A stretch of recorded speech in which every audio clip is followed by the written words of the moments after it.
Okay, and of course one of the last political acts that Margareta carried out was to hand back her honorary doctorate to the university, which gave, alongside her friend Lelia Doolan, and that gave an example today, which led to the headlines today, of other people protesting in the same way against the collaboration between my former employer, my recent employer, and the IDF indirectly. So I just thought I should mention that as well. Sorry, I've taken up more time than I should with all of this stuff. Anyway, we have an order of speakers agreed. Everybody's happy with the order. It's the order in which you see them from right to left, if that's okay. So we'll be starting with Mark Lohan, who's speaking for Sinn Féin. Mark is a former city councillor, and I know him as my former union official as well. So there you go. Thank you, John. And G. Vicordia, I'm delighted to be here tonight, and Margareta is very much, I know, on all of our thoughts. The last time I saw her, she was at the bottom of Hidden Valley handing out leaflets about the threat for the change to the triple lock. So an activist, an eternal youth, I think, and she would have been here tonight giving all of us hell, and which is very much here in spirit. And but so for me, I'm just glad we're starting this conversation, and that we are together as a broad left group. So what's next for the left? And thanks to PPP for putting this together, and I know they're having a series of them around the place. In Galway West, obviously, there's going to be a bit of a political focus because we have a by-election coming up. But I think this conversation is about more than that. It should be about more than that. It's about a common campaign practice that we can have together, particularly on housing, health, the cost of living, and international solidarity, which is something that has brought all of us together. The genocide in Palestine has been something that has been motivating and empowering for our movement, tragic and horrific as it has been. And that continues on, and I know everyone in this room and all of us have been engaged in that solidarity and in that in those actions and activities. But to talk about what we do together, what we're good at doing is picking on each other and giving out to each other. So what's next for the left? I was thinking as I was coming down from a union meeting tonight, what's next for the left could easily be that we pontificate about who's more left-wing, who's more progressive, and in the process we become politically impotent. And the conservative forces that have run everything on both parts of this island for so long and continue to run it, and now, as we know, coalesce together, revel in that. There's been a difference this year. The most notable difference that we know and that we felt and that all of us were involved in was Catherine Connolly's campaign. Having someone as unique as Catherine's, people like that don't come along every now and then. In a way, we've lost her to the Oris, and she will still be a vocal and active president, and we saw that from her inauguration speech. But as a political activist, she's off our immediate scene. But she was unique in her nobility, in how she was able to unite people, and in the message that she was able to get across. That wasn't complicated, it was simple and straightforward. It was about decency, it was about fairness, and it was about people getting an opportunity to be what they could be, or having a chance to advance themselves as much as they would want to. And I think it was as straightforward and as decent, as honest as that.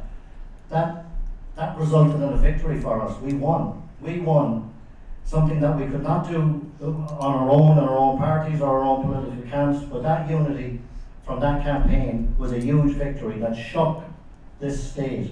It absolutely did, and the institutions of this state. And they're watching now as to what's next, and that's why I think these meetings are good.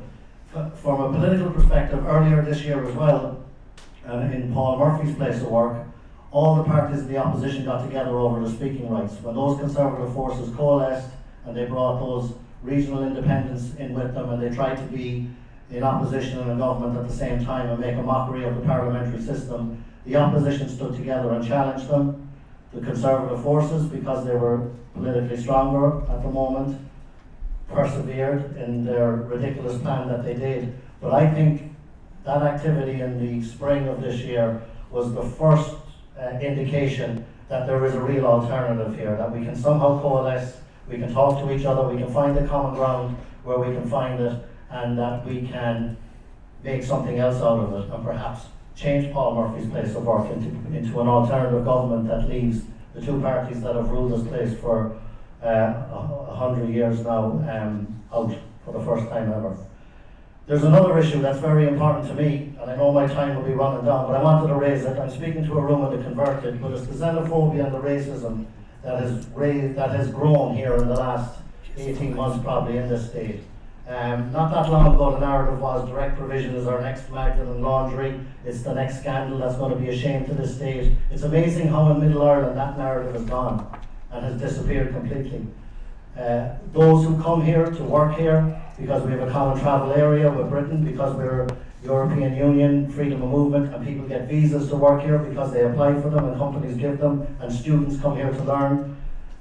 Every one of them is entitled to be here and is part of our state. People who come here seeking international protection deserve to have hearings, they deserve to have their case heard, and not to be profited off by private industry that's making $1.5 billion a year off of them, and through incompetence and through a deliberate system they're left in a limbo that is awful and horrible and scapegoated. There is nobody in this state, in my view, who is here, who wants to be here, who's working here, who's made here a part of their life, who does not deserve to be here. Because Ireland's not full. Ireland has not filled its full potential.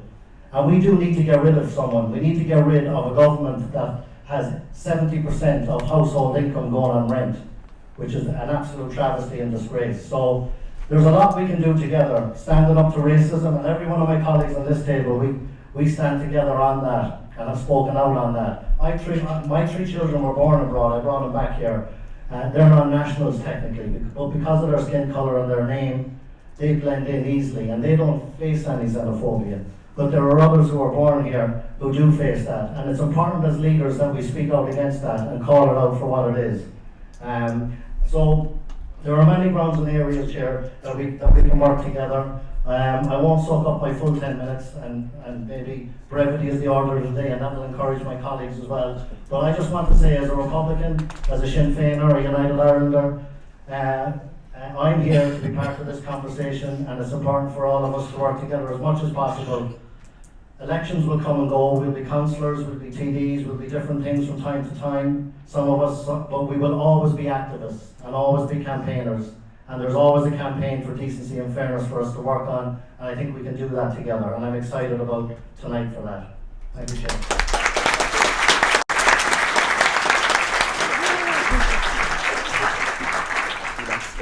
Yeah, may as well. Yeah, okay. Yeah. I'll introduce Right. myself. So, Eibhlín. Eibhlín. Eibhlín. Yeah. Sorry, I called somebody Okay, else my out first during the week as well. Hi, for anybody who doesn't know me in the room, my name is Eibhlín Seoighthe. Things you might need to know about me is I absolutely dislike doing this. I'd much rather be sitting down, getting to know all of you, and anybody who knows me in the room knows that as well. I'd much rather not be doing this. I would really like to thank Denham, thank you very much, and Paul for asking me to come back again and speak. I don't know why, because I do things very quickly, and I get very nervous when I have to do these kind of things. I think when I was asked to attend this event, I was like, why is everybody asking me what's next for the left? I don't actually know. One of the things that I found during Catherine's campaign, and I was very honoured to be part of it, it really, really was, and I think some people definitely do know how much it meant to me to be part of that. Being part of that campaign reminded me of why I got into politics. It reminded me of why I put my name forward, because I think I had forgotten about it, because I got lost in this game that is politics. I am very fortunate, and I will thank my colleague Alan Curran, and I will honestly say this and wholeheartedly say this. I will thank you so much for asking me to join at the time that I did, and I thank you so much for supporting me when I left the Social Democrats, because I know it wasn't a decision that was easy for anybody, and it really wasn't one for myself. But what I found was, when I was elected, was I lost myself and I lost my voice in politics. What I found in Catherine's campaign was I found myself surrounded by so many amazing people, and so many of you are here this evening, and I thank you so much for coming out. and for being part of this conversation. And I have my post-its back again, and I will be making notes to find out. It's not what I want next for the left, it's about what you want next for the left. And I really disliked the fact that it just seemed to go back, for me, definitely, and maybe not for everybody else in the room, it seemed to go back to politics as usual. Who's coming up next for the by-election? What's going to happen next? How are we going to do this? That isn't my jam. What I want to know is, what do you want next? Because I said this on the doors when I was out and about. I'm not driven by what I want, I'm driven by what you want. I want to come back, be more part of the activism, be more part of the movements that drove me into politics in the first place. Might be unpopular here in a room full of party heads, but I will say, if you are thinking about politics, consider being an independent first. Considering finding friends, be they the Social Democrats, be they Green Party, be they Labour, be they Sinn Féin, be you whatever. Be part of something, make up your own mind, be informed about what's going on. Don't listen to the gossip, don't listen too much to what's going online. Get out, be active, be part of what's going on in your community, because that's where you will find out what is next for the left. And with that, I know I'm probably a little bit under time. Yes, it's I'm done. Thank you so much.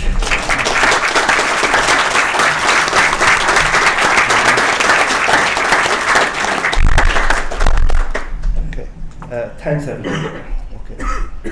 Okay, so our next speaker is Helen Ogbu, who I last met on Saturday at a solidarity meeting in the Galway Mosque, following the aftermath of the threats to the building there. So Helen is a Labour Party councillor, so with that I'll hand the mic to you. Thank you so much, John, and good evening, everyone. First of all, I would like to thank Denman and People Before Profit for actually organizing this event. I would say this is something that we've been looking forward to, and more thanks to Curran, Connolly, for actually making it possible for every one of us to come together to start changing our mindset and start thinking about what you've brought us here for today. The question that you're asking us, what's next for the left? But I must also thank everyone here, because when we talk about democracy, growing up in Africa, we were taught that democracy is the government of the people, for the people, by the people. And we are here, we are the people. And what we're trying to do here is not just for you to listen to me or to listen to every one of us seated here. We're not superior, we're all the same. But what we're trying to do is for us to brainstorm, is for us to talk about issues, is for us to look around and come up with ideas on how we can get out of what we found ourselves in. Find an alternative left-centered party. A party of like-minded people whose core values are the same thing. People who believe in every one of us seated here. Issues that affect the workers, issues that affect children, issues that affect migrants. We want inclusivity, we want diversity, we want everyone to be respected. We need hope, and that is why we're here. We're all tired. So if we're asking what is next for the left, we all have a say in what is next for the left. I'm proud to be a Labour Party member. I'm proud because it's a social democratic party, a party that has values, that thinks about the welfare of the people, the common person, the workers. So what we're here to do is not to trade blames, it's not to accuse anyone, but it's for us all to come together and ask, how can we get out of this situation we're in? How can we, every one of us, who are the left-centered parties, the social democrats, how can we come together to deal with the issues around housing? We can't stand here and you look at people, you can't even rent a house in Galway. You can't even find one to rent. Look at students. Students ask to leave their homes during the weekends because you know why? You have the answers. Because they want to use those homes as Airbnbs. You speak to people who cannot go back to work because they cannot afford childcare. I've spoken to a lot of people. They can't go back to work. That is affecting the economy. We need to find solutions, real solutions for people like you and I. Issues that affect us. We need homes. You go to the shops, the cost of living. Sometimes I go to the shop and I can't imagine, I'm asking myself, what did I buy? And you see people who are suffering, living in poverty. People who are scraping to make ends meet. Look at the law, the discussions about immigration. People, they're looking for people to blame. I call myself a proud immigrant. But you know what? I'm very grateful to every one of you for giving me the opportunity. But some people do not believe in that. Immigrants need to go. Who will take over the workforce? If you look at the healthcare centers, look at the hospitality sector, who are the people there? So we need to come together. We need to stand together. We need to also go outside and make sure, like for example, supporting Palestine, not only Palestine. I keep saying there's war in Africa. In Sudan, people are suffering. But we are here, seated here, we stand together. We want to protect Irish neutrality. We are calling, the Labour Party has put in a motion to make sure that the Occupied Territories Bill is passed by Christmas. I have also put in a motion in the council to make sure that we all stand together.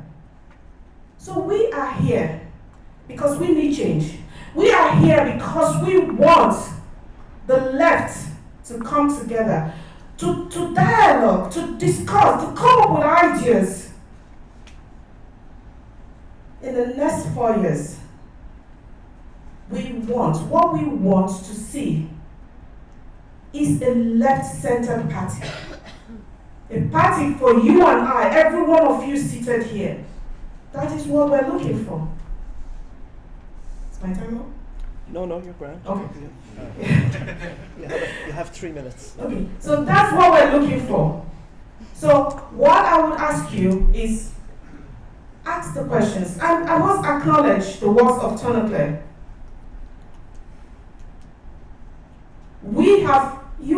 Michelle, you have set up this group. I am also proud to say that I canvassed with Catherine. My party, the Labour Party, stood with Catherine. And she gives us hope. She has given us the reason to believe there's light at the end of the tunnel. And there will be light at the end of the tunnel. So today, it's not for us to give out to anyone. It's not for us to trade blames. Because when we stand divided, we cannot achieve anything. So what we want is unity. What we want is for you to engage with us, for you to speak to us, for you to come up with ideas on how we can work together. And answer the question, what's next for the left? So, once again, I want to say a very big thank you. Thank you for organizing this. Thank you to every one of you who have come out here, who believe in what we stand for, who wants to support the workers. If we look at the budget, the workers were not thought about. They were not protected. how are we going to survive? How are we going to meet up with the energy costs? If we continue doing this, our young people are leaving and emigrating. It might get to a point where maybe it will just be, the aging population. We don't want that to happen to Ireland. Ireland is a beautiful country. Ireland is a country that has soul, a compassionate country. And we must stand united, the left, every one of you here, we must stand together, come together, and make Ireland work for every one of us. So let's stand together, let's pursue the issues and the values that we all support. Thank you so much.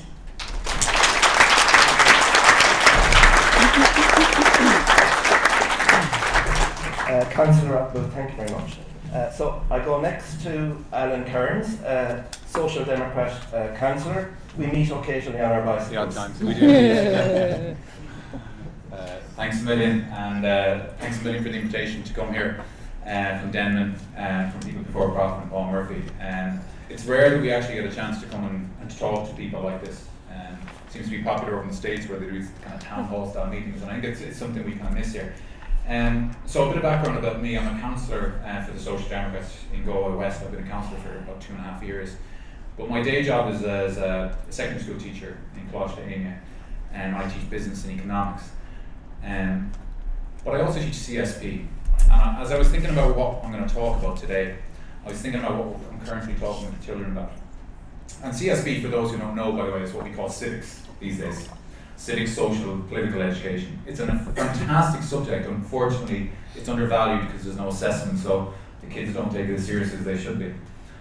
But I want to talk about language, because language is really important. And the reason I thought about this was because I was listening to Brendan O'Connor on RT Radio 1 when it was the day of the elections, when it was clear that Catherine Connolly was going to win. And Brendan turned to one of the contributors and said, "Is this a victory for the woke?" And I was listening to her going, I still have never heard of a definition of what woke means. No one's ever asked Brendan O'Connor, what do you mean by woke? It seems to be a slur. It's a victory for the woke. And especially now language is so important, because when I was teaching my CSB class this week, we're talking about human rights and equality and discrimination. We were talking about stereotypes yesterday. Geez, we had great fun with it. But then there's certain terms now which we're not allowed to talk about anymore. We're not allowed to talk about this thing called diversity, or equity, or inclusion, DEI, which are banned words under Trump's America. And these words are apt to start to lose meaning sometimes. And there's another word that keeps, or another phrase that keeps coming up, and I've heard it quite often, and it's something I think we should be saying, we should be promoting, and it's this concept called social justice. And I worry sometimes that the language you use is going to start losing meaning. I teach business, and we talk about ethical sustainability. And the word sustainability meant something years ago, and now it's just been commercialized. It's now been greenwashed, and I think we're all familiar with that, but throw out sustainability all the time. And I'm concerned that maybe the language that we use when we talk about inclusion and coming together as a party of the left is a little bit being lost. And one of my students asked me, he said, "Sir, what does social justice mean?" And I said I'm going to talk about this today because I think it's important. It's important that we talk about the language. And I'm going to talk about it from the perspective of an area I know well, which is education. And on the face of it, our education system has equality built into it. You can apply for schools, irregardless of where you live. The Education Act allows you to do that.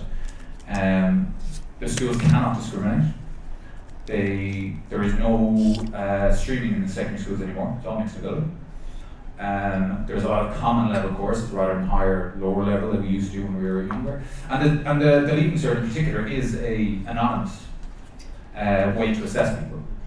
There's complete fairness in it. The point system on its face is absolutely fair.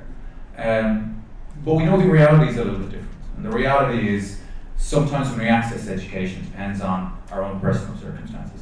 It depends on the support we get from home. It depends on the wealth that our parents may have. So the reality is it's not really equal. There are some people that are more equal than others. And to do that, the government, to their credit, brings in programs that try and bring the equity into equality. I work in a school, a secondary school, that's a JESH school. It's funny when you talk to people about JESH, they assume it's an Irish word, JESH, it sounds Irish. But it's not, it stands for Delivering Equality in Schools. And what does that mean? That means that in our school, we have a home school liaison officer. It means we have a school completion officer. It means we have hot school meals. It means we have breakfast clubs, homework clubs. It means our pupil-teacher ratio is really low, way lower than you find in a normal mainstream school. And it also means we have a lot of SNAs. And I want to talk about SNAs in a second, because SNAs are absolutely so critical to our school. And a lot of these supports are targeted. They're targeted at the students who need our support. And it's only when you work in schools, it just opens your eyes. It's why I became a politician in the first place. And while there's a massive impact that we get from running these programs, and while we take these students and we can transform their whole future, to be honest, it's for a lot of them it's only a sticky plaster, a gaping wound.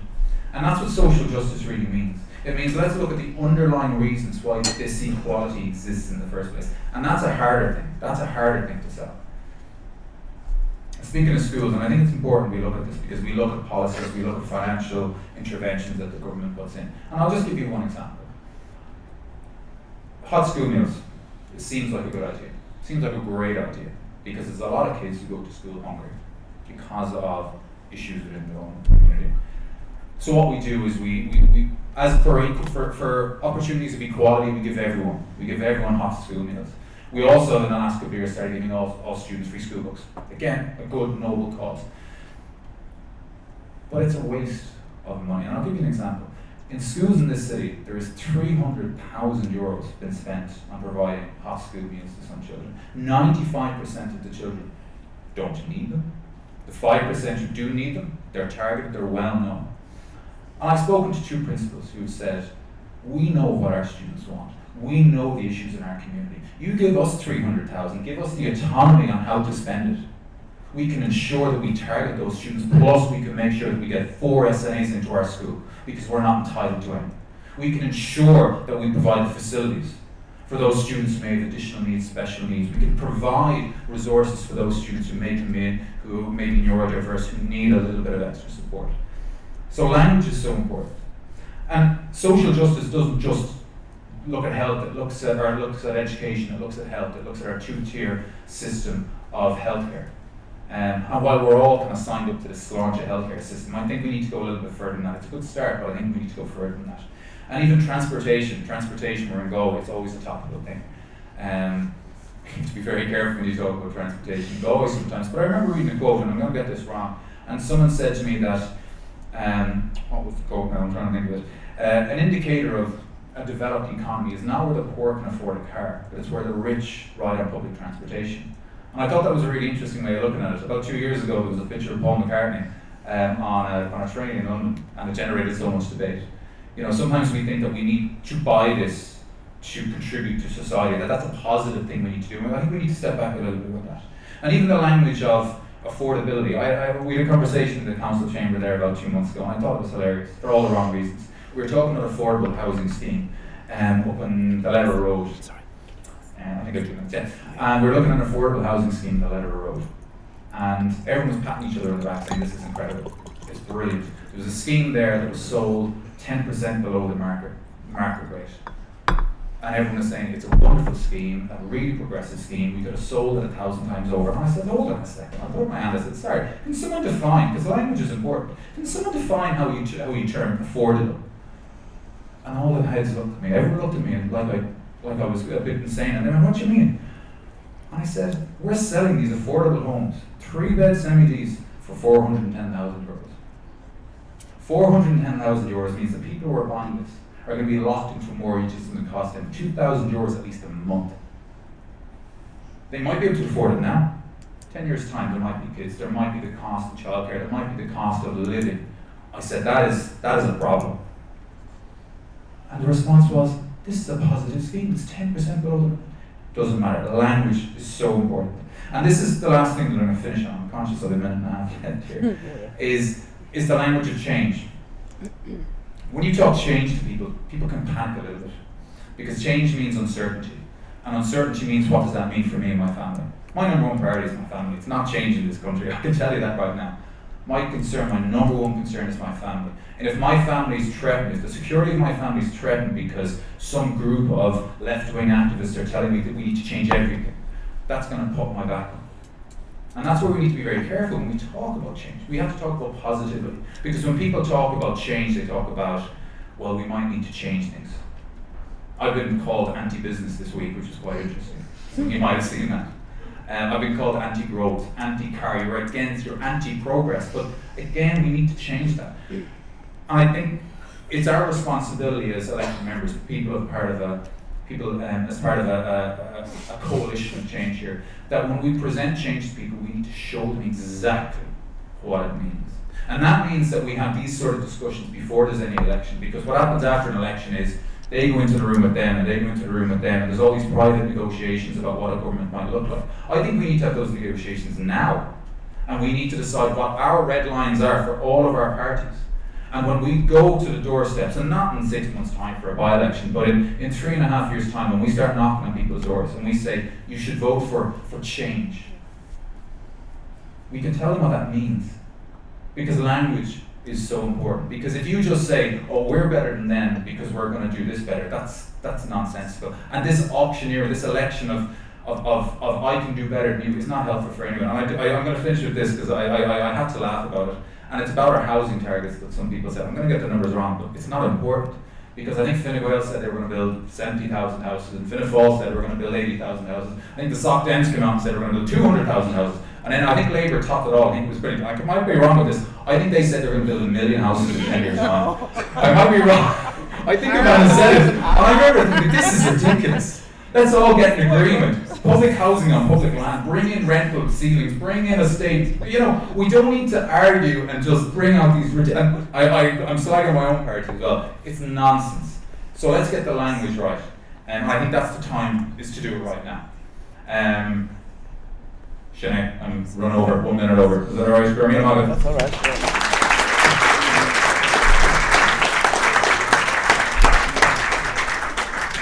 You owe Eibhlín a minute. Eibhlín. I do, you can take He a said minute back. Eibhlín. Eibhlín. I don't know you went to know. I don't know you went to anymore. Paul Murphy, welcome to Galway for the second time in about a month. So Paul Murphy is the People Before Profit TD for Dublin Southwest. Okay. Right, Paul. Thank you very much. It's great to be here. It's great to be on a panel with people from the Connolly coalition. It's great to have loads of people in the room again. It's great that we won the most votes any campaign has ever won in Ireland. We won the presidential election by the largest margin it's ever been won, and for the first time ever, the left won a majority of first preference votes in any national election. So what we achieved together was really quite something. And I remember speaking at the first rally for Catherine, which was in Dublin, and speaking about the hope that Catherine gave me and about how important that hope was in the world that we're in, which is a very, very dark world, a world where politics is moving rapidly to the right, a world that is sinking deeper and deeper into barbarism in the form of racism on the rise of the far right, in the form of ecological destruction, in the form of war and genocides. And I think that hope, after we win, is even more important than ever. Because what effectively we did is ride a countercurrent to the general move of politics to the right. People who reject the way things are going, the instability in the world, the scariness in the world, and who hope for a much better world. But in a way that the world continues to get worse. You know, in the last month since Catherine won, you just think about all the bad things that have happened. Probably a day hasn't gone by since Catherine won as a direct result of Catherine winning that Jim O'Callaghan hasn't been announcing some new cruel policy just to make life harder for the most vulnerable people in the country, make life no better for anyone else, not at all, worse for others, but make life crueler in an act of performative cruelty. There was the attempted murder of a baby, of children, of a mother in an IPAS centre in Drogheda, and there's a far-right terror organisation planning to bomb and having bombs to bomb a mosque in Galway. Like, this is, Catherine's victory doesn't wipe all that away. There's a struggle between two trends in Irish society, and we have to grasp the opportunity that we have, presented by the victory, presented by the coalition of forces that have come together to keep our country and our momentum in the right direction rather than the wrong one that is threatened. And I think you have to learn all the lessons you can when you win something as spectacularly as we did in the Catherine Connolly campaign. So what are those lessons? I think one important lesson, I made this point when I was here a month ago in Galway just before we won, the important one is that the majority of people agree with our values. The majority of people agree that housing should be a right, not something for corporations to make profit off. The majority of people agree that Ireland should be neutral, agree that we should not be beholden to US imperialism, agree that we should speak out about genocide, agree we should not be getting rid of the triple lock. The majority of people want just radical climate action, and a majority of people agree that Ireland is not full. It was obviously easier for people to vote for those values in a presidential election. The scaremongering was less effective, especially when you had Michael D. Higgins already in position. They couldn't convincingly say that the sun is going to fall down if you elect a president who's going to speak out about genocide when Michael D. Higgins was already there. So it's not the same as a general election. The scaremongering can work better in a general election for them, but nonetheless it demonstrates something about the values of the majority. Second thing, obviously, is that when the left unites, we can win. And it isn't just about getting the kind of individual pieces and the members of the different parties together. It's about creating a dynamic of unity that brings much, much more people into it. You know, over 16,000 volunteers, the majority of whom, big majority of whom, were not members of any political party. People get a sense something serious is happening here, I want to be a part of this. And thirdly, that movements matter. And I think this is like an under-reflected upon part of the victory. Would Catherine have won if there wasn't the massive movement against genocide over the past 2 years in Ireland? Maybe. But it definitely was a significant contributory factor. It provided a lot of the activist energy of the campaign, but it also shifted public opinion on key issues of foreign policy. Like the media attack line against Catherine not being friendly to quote-unquote our allies would have had much more purchase if a lot of people hadn't seen the reality of what our quote-unquote allies were doing, were funding, and continue to support in Gaza. The Irish language movement, again, brought significant energy to the campaign, and I think a reaction of people to the movement against immigration, the movement to target asylum seekers, the movement to spread racist myths, was also an important part of the campaign. And the election itself, the structure of it, was not a regular election campaign as the media expects. You know, everywhere we went, the media was like, oh, they packed out Vicar Street, we packed out the final rally, and like everywhere we could have packed out 10 times the size of the venues we were packing out, because what Catherine built was a movement, and she made clear again and again and again, I'm a symbol, it's not about me, this is about a movement. And therefore, the question is, how can we take that forward, particularly towards the next general election, and end the rule of Fianna Fáil and Fine Gael? And we don't have all the answers, but we do have ideas that we want to discuss with others, and that's part of the idea of convening meetings like this and raising them. One is that we cannot wait, and this cannot just be about elections. We have to organise in the here and now on the key issues facing people in a united way. So, for example, in relation to the Occupied Territories Bill, we took the initiative to say, well, we have time in the Dáil coming up. We want to use that for a joint motion of all the parties who are involved in the Connolly campaign to demand action on the Occupied Territories Bill before Christmas. Ironically, the government allowed that to pass, so the Dáil's position now is that we should have the Occupied Territories Bill, including services, before Christmas, but the government has no intention of doing that. The government allowed it to pass, no intention very clearly from their speeches of doing it, and that means we need to prepare in the new year to be back around the country, public meetings, educating people about it and mobilising pressure. Secondly, in relation to the defence of the triple lock, this is coming up. They want the triple lock to be gone by the time they take up the EU presidency in the second half of next year. The Irish Neutrality League has been developing very good plans involving the parties here for a very substantial campaign to really give it all we can to try and defend our neutrality. Cost of living, there's a cost of living coalition meeting tonight involving lots of different parties to begin to convene a national coalition to fight on the cost of living, and then we need to work with Raise the Roof on the issue of housing. So fighting in the here and now. But it also means, obviously, you can't just fight in the here and now. You need to give people hope that there can be a different sort of government, a government that serves the majority instead of the minority. And I think we need to think, where do we want to get to?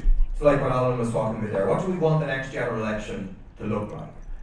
I want it to look like a very clear, polarised election. The choice of Fianna Fáil and Fine Gael, those parties that are willing to prop them up, and these other parties who are presenting the option of a left government. Practically speaking, I think what that probably looks like, and I'm open to other ideas, is a broad principles that parties sign up to, with some level of detail, but allows them to have their own manifestos and to continue to say, well, you should vote for us number one and the others number 2 and 3 because we're this and you agree with us more on this one. But broad principles like the right to housing, fight for a national health service, just climate action, disability, justice, no scapegoating of asylum seekers or other minorities. Something like that, not just those slogans, some detail behind it, but kind of broad principles, and then a clear transfer pact that says everyone who signed up to these, we're encouraging others to, and then we do stuff together during the election. We have our own election campaigns, we're our own parties, but we do stuff together as well. How we get there? I mean, we want to discuss with each of, we do on meetings like this, we want there to be a big assembly, ideally convened by all the parties together on a non-binding basis to bring people together to discuss this. We want to see a liaison committee of the left and have like bilateral discussions with parties. But I also think, you know, all that needs to happen, but it needs to be supplemented by, if not more than supplemented by, grassroots action. Like Ton McClay, Keep Left, the local groups happening across the country. Without that energy, I'm not sure we get there. So that energy needs to come from below in order to have those discussions. And I think we do need to say, sometimes there can be pressure to pretend that we're all one political party. We're not one political party. We have different ideologies, with different policies, with different strategies about how to get there.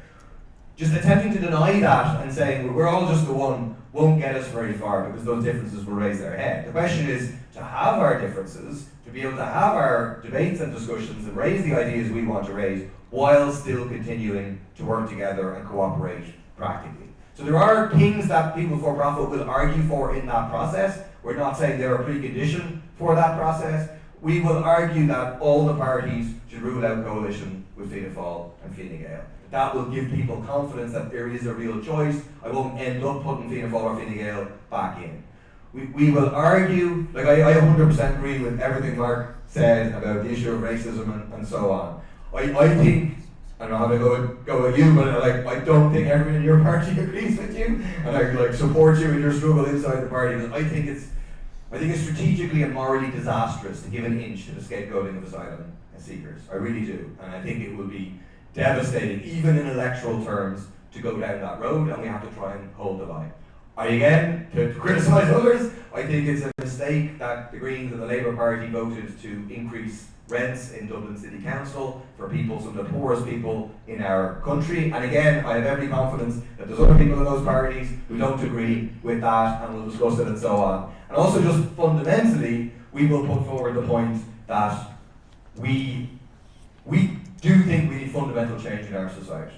We don't think electing a left government is enough. We think you need an eco-socialist approach, we need a people power movement to overturn the resistance that you're going to face, that any left government faces, the most recent example being Syriza in Greece and how they were dealt with after a left government. So we don't think it ends with the election of a left government, that's just turning the page. Final thing I'll say, just obviously between here and then is the by-elections. By-elections are national events. I was elected in a by-election that was part of the beginning of the end of the water charges. Same day as a massive protest, massive boycott movement, massive people power movement, and the emergence of the left. And I think this is a big opportunity for us. I think at minimum we need to ensure there is a transfer pact in both the two by-elections in Dublin Central and in Galway West. And certainly from our perspective, and I accept that definitely other parties will in all likelihood stand in Galway West, and we should have a transfer pact. But given Catherine Connolly's position here, given the scale of the Connolly movement in Galway West, I think we should see if we have the opportunity to do something more in terms of a candidate emerging from the Connolly campaign. Other parties may also stand a transfer pact and win, because we have an opportunity on the one hand, but also a danger.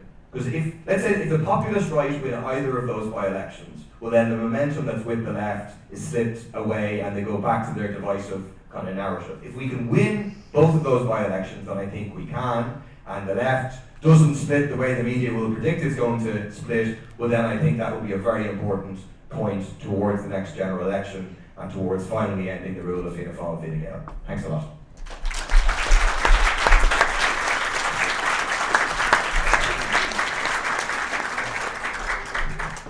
Okay, this is where you come in.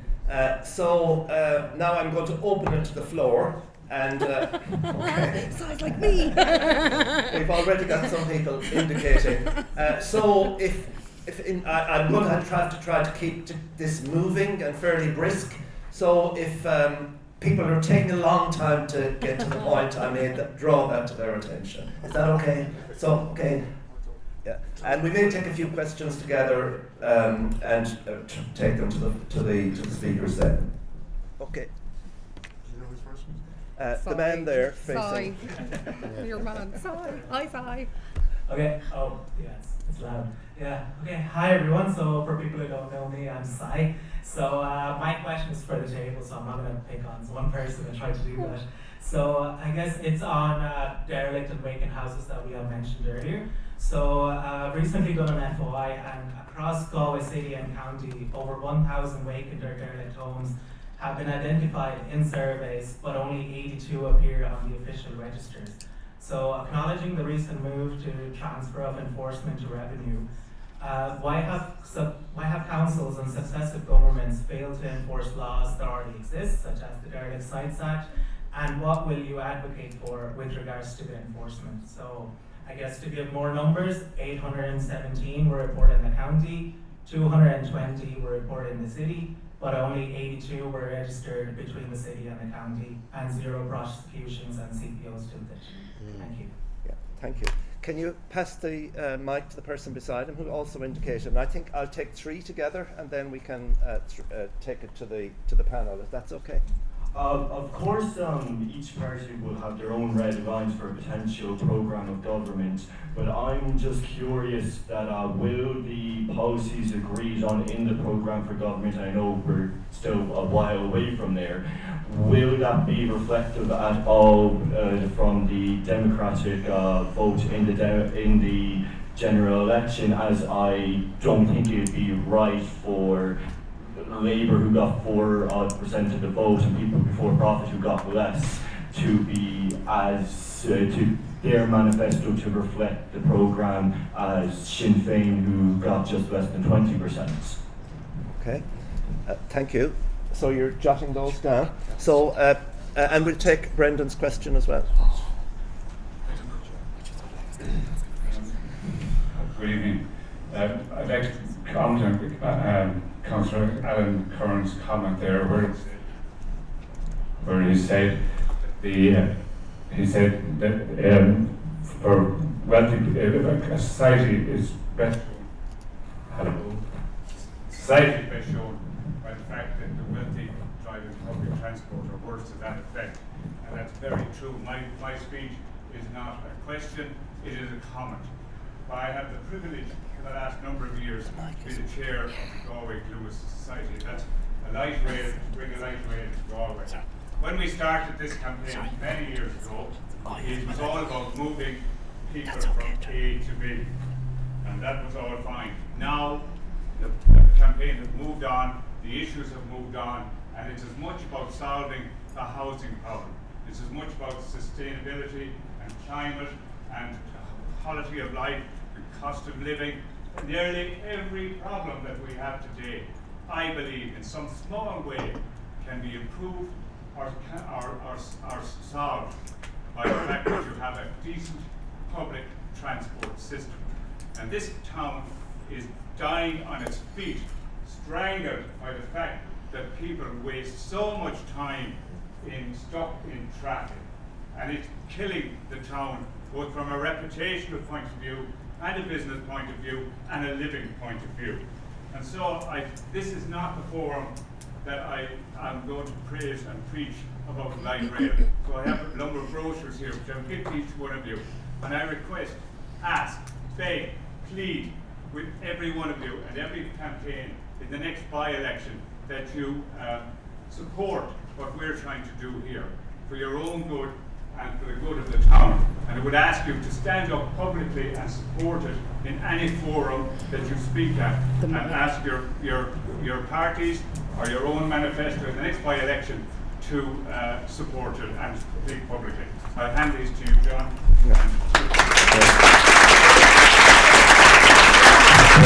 Thanks, Brendan.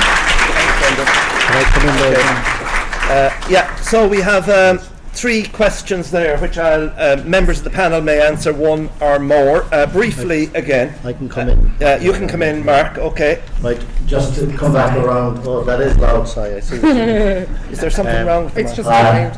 loud. To Si's point on the derelict sites, absolutely. I think the reason that there's only less than 10% are actually being chased down is because if the owner of the site can say they're in the process of planning something, they get away with a derogation on it, but others can comment on that perhaps. But on the housing issue, and to that point, the city council, we were on the council election last year, a large point I made, and I'm conscious I wasn't successful, so the people didn't decide to pursue this, but the city council currently owns 80 acres of land, zoned high density residential, that is not built upon. And it's still not built upon 18 months after that election. It's not the fault of my colleagues here, or even of the other councillors on the council.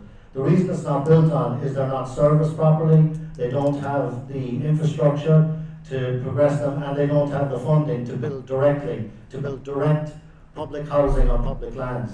So that's a big problem, and until we get that funding right, that is going to be huge. The Lohan system is, I think, what Pat referred to. I don't think we should get into arguing about a programme of government. Let's try and get the government elected first, and it's a government of what this looks like here, in my view. And on public transport, absolutely. Between, I don't know what's up with this, I'm going to put it down, but between the Gluas and between bus connects and everything else, absolutely public transport. I'm sick and tired of the gridlock in our city, and I personally would have no problem in saying, let's get the tram system going, let's get bus connects going, let's get the glider buses like they have in Belfast, the tandem buses that are an in-between of both of them. But yeah, those are great ideas, I think.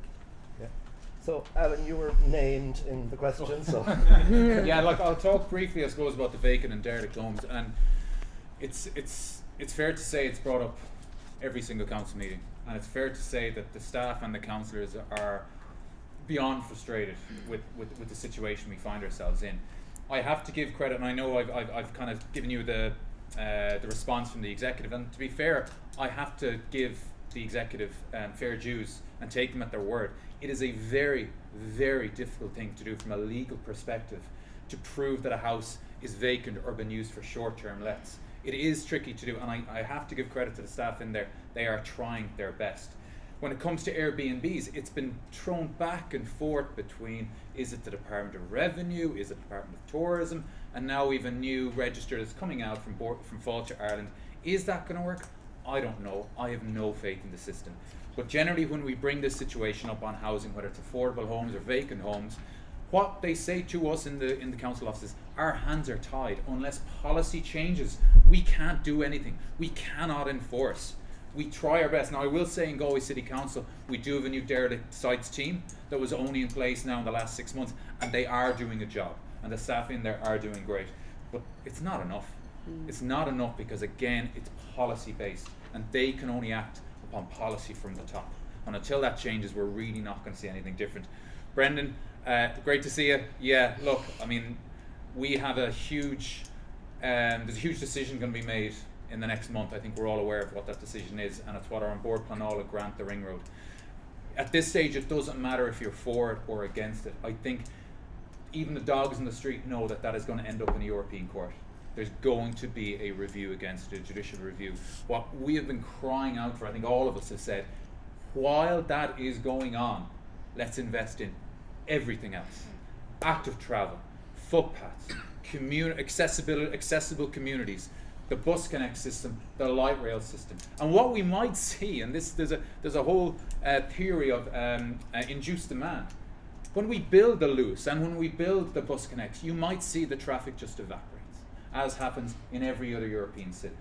And we might see actually that road isn't necessary at all. Because what happens when you build roads is you build more cars. And any empty space that is initially freed up in the short term will just be filled again. If I know that the ring road is now there and it's open and all the traffic has been diverted, and I know I can get into Ayr Square in 10 minutes, it's going to incentivize me to jump in my car and drive in 10 minutes. So unless we have public transportation, unless we have accessible communities, this congestion is going to continue. And you're right, it is absolutely sucking the lifeblood from the city. You know, we're all in it. I'll leave it at that. Yeah. Okay, Thanks. Alan. There was one question I think that wasn't really addressed that came from you with regard to the weight of the various parties. Is that right? With regard to agreement. I don't know. Does anybody want to talk about that, Paul? You want could to? I? Oh yes, sorry. Oh could yeah. I come in on that? Just from a local level perspective, like I really do think it's interesting that we're having a united left conversation here. When you see on City Council, what you don't have is a united left. We actually have people who are supporters of the united left campaign for a president that are actually part of what I would consider definitely not a left-leaning pact agreement, and the damage that that's done to the city. And as an outsider looking in for the last, oh God, how long have I been interested in politics for? Too long. I grew up very interested in politics, always very interested in politics. I see the Lohan system actually impacting very badly, and this is outwardly as just a person, not just as a politician. This is outwardly as a person. I see that pact very damaging. All 18 of us should be coming together, making decisions for everybody. So I do think it's very funny that we have people who are sitting here who are currently part of a system that ideologically I don't align with. They say that they don't align with, and maybe now at a local level, how do we impact change? It starts at grassroots, it starts at a local level. How about maybe, I'll be cheeky enough, and I don't drive cars, but I drive people up the wall. Here's a question for everybody. Don't say that, don't say it. Oh, go on. I'm going to try. Maybe you might second it, Alan, for me. How about here in Galway, where this grassroots movement has started, where this united left is strongest, where one of the most independent women in Ireland is now our president, and by God am I proud to be that campaign, and I'm so proud to be part of everybody who was in that room. How about we ask our local councillors to be part of that movement at a local level and affect change at a local level, and then maybe we might start seeing it at a national level. That's my answer to that question. Okay. Would you second that motion? I would second that. Thank the you, pact Alan. system that is currently operating in Galway City Council does not serve the people of this city. Yes, of course, Helen. Well, unfortunately, our yeah, battery seems to have gone down. Hello? Okay. Yeah, we can try it again, Yeah. but I think it's. Have a go. Hello? Yeah.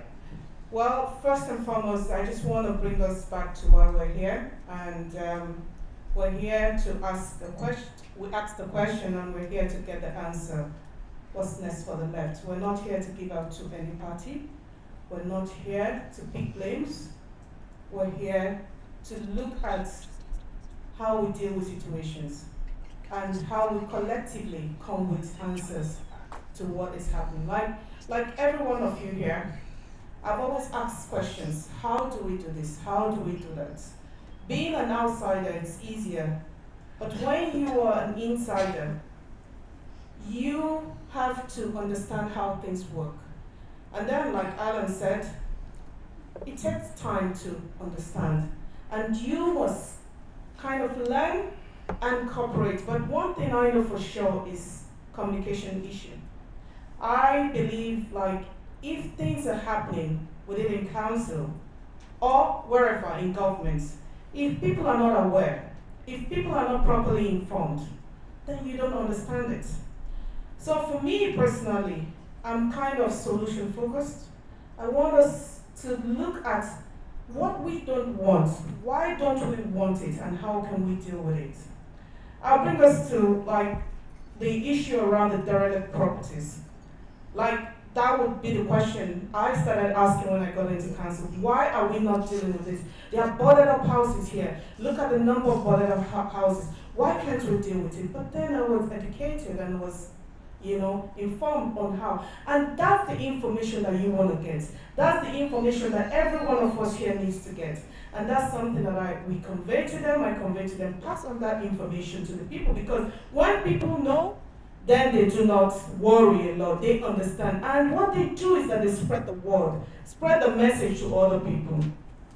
In terms of traffic, I feel so bad to say that Galway has become the capital of traffic congestion in Europe. We were in the news, and most of you saw it, and it's just to ask us, it's still the same question we're asking, what's next for the left? What's next for Galway in fixing the transport system? Brendan, thank you so much. I've engaged with you several times, and I must tell you that I'm one of those who are in support of us having a light rail system. And it's not just the light rail that we need. We need a combination of different, I'll leave this now. Yeah. We need a lot. We need active travel. We need proper public transport system. We need, so we need a lot, but there is no doubt that without we need a light rail. So that is something we're going to work towards, and we're going to ensure that we get it sorted. And but it needs a collective action. It needs, like we're talking about, the united left-led government. We need people who are thinking about alternatives, who are looking at the suffering of the people and how we address this issue. Not just what's it called, the bridge, but looking at alternatives that will work for everybody. Like, I'll be happy to take the light rail if there's a function, or leave the car at home and take a public transport to wherever I'm going, because it's easier, it's cheaper, it will make me also commute and connect with the community. And one thing as well, I want to talk about housing. I would commend Galway City Council because they are taking proactive steps. 2 weeks ago, we had the World Cafe on housing, and we're looking at what is the problem? Why are we having issues around housing? How do we need to connect? It's not a singular issue. It requires community. It requires every one of us. We need infrastructures before we can build houses. So who do we talk to? How do we start working together? And that's something we're looking at. And other areas around maybe transferring powers back to the local authority as well. I think it's something we need, all of us here, we need to amplify our voices. We need to vocalize what we need and make sure that the people here, us all, would now amplify those issues and make sure that we are listened to. Thank you. Thank you. Paul, you have a response. Maybe our mic is working now? Yeah, so she replaced the batteries, so hopefully we'll... Oh yeah, okay. I think it's better to just stand. Walter. Yeah, I'd be super brief. Thumbs up to Iglo's, definitely 100%. And nationally, obviously the derelict houses is a scandal. 50,000 empty for 6 years or more, 150,000 in total. And fundamentally, it's down to a policy decision at the top. It's not to actively pursue these, not to try and bring them back into use, because of the idea that, Jesus, these are private property rights, you couldn't possibly tax it heavily in order to bring it back into use or get it sold to someone who's going to bring it into use. I mean, we propose €1,000 monthly tax on vacant properties to make a real incentive to sell it or use it. You know, it's not acceptable in a housing crisis to sit on vacant properties. The last point is just, look, I don't want people to leave this room at the end of the night and it's just they're all disagreeing with each other up there. You know? Like, that's okay.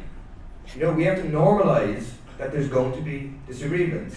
And like, if we get this together, if we get it together for the by-election, every single time that the parties have a disagreement, the media is going to say, oh, they disagree, there's a split. And so, you know, of course we disagree. We're different parties, with different views on things. We've agreed to come together around these things, and we're going to continue to disagree and debate in a friendly, fraternal way, and we're going to continue to work together. Like, it's okay for us to tease out these differences on the various things because they are real. I think in terms of the programme for government question, you know, well, programme for government, I think, like a full programme for government will be written after the election that will reflect the weight of the various forces. But similarly, I think, you know, coming up with broad principles, I think that's a process that needs to involve the parties, that will reflect the balance of forces, but also a big grassroots component of that needs to be essential in terms of the writing of what that looks like. And yeah, I mean, I'd make the one point, I don't know much about Galway City Council. I tell you, the example of Dublin is like, for me it proves, like we always go on about ruling out coalition of Fianna Fáil, Fine Gael. And for those who don't have the memory of all the bad governments in the past, of Greens and Labour going in, people might think, geez, that sounds very abstract, what's your problem? But like, if you sign up for coalition at a local or national level, what flows from that is doing stuff that is not in the interest of those that are supporting you and looking for change. You know, it's like the Dublin City Council example is that you've signed up for, as opposed to going for the left coalition, which was an option, you've gone in with Fianna Fáil and Fine Gael, and now Fianna Fáil and Fine Gael say, you really have to pass these rent increases for council tenants, as opposed to this progressive alternative of taxing only the biggest businesses. And it's why, for me, it's not just some abstract principle, it makes real what is a real alternative and giving people a real choice and giving people hope. Thanks, Paul. Great, we've got power back in our microphone again. So I propose to take a few questions again. I go to the back of the room this time because there were hands up there in the past. So can we go from the man with the beard there to the man with the beard here first?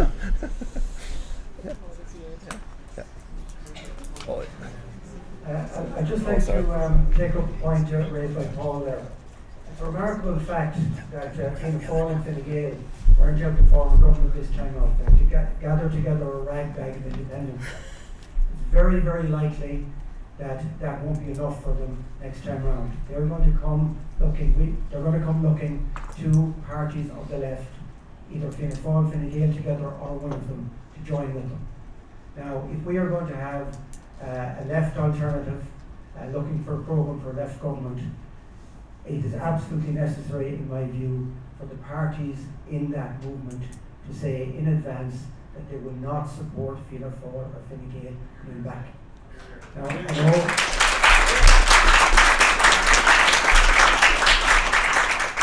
the experience of the Labour Party over decades has shown the disastrous nature of that. And I know Paul raised this, but I'd like to raise it now as well as a direct question to the members of the panel. Thank you. Okay. There's the man in front there. Yeah, that's it. Yeah. This is great. I'm loving the energy in this room. I'm loving the sentiments from the table, at least until we started taking swipes at each other. And Paul was right on that. It is okay to disagree and to move forward and to work together. Like getting Catherine elected to the Áras was an incredible moment. Like 4 months of a campaign where the whole left came together, and now the thing is, can we turn that sprint into a marathon? Can we turn that couple of months of working together to get someone into office who says what's all on our minds, who says what needs saying. Can we build that into 4 years before the next election of working together consistently to get a government into Leinster House that will do the things that need doing? That's going to be much harder. It's going to take longer. We need to work together, even with disagreements. We need to build trust.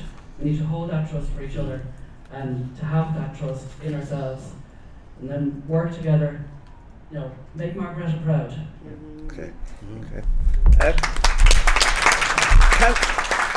Can we have some female voices in the audience? Yeah. Okay. Yes, Michelle. Yes. So I'll try and make this fast, but there's 4 pages in it. There's a movement of grassroots people that have put together a letter for all of the left leaders, and it's a letter for people and activists it's a letter to all the political parties, influenced representatives and elected representatives from the people and activists of Connolly. So we've put together this words collectively and all signed it. And there's 350 of us in that movement alone, but far more across the country in all the linked groups. So in this moment of profound political uncertainty, we, the citizens, volunteers and community activists of Connolly, of the grassroots movement, where the assemblies of citizens are calling respectively, clearly and firmly for unity of purpose and maturity of leadership. Inspired by Catherine Connolly's call for cooperation and collective endeavour, we believe their time has arrived for the representatives across all affiliations to rise above divisions and work together, please, for the common good. Our communities are facing challenges that require more than partisan victories and short-term strategies, and we require shared vision grounded in fairness, transparency, social justice, environmental responsibilities, and that require leadership that listens deeply, speaks honestly, and acts courageously. And we require a politics that places people and not politics at the centre. We are asking for collective leadership and constructive open engagement between all the political parties, including the ones that weren't invited this evening, including the Green Party should have been invited.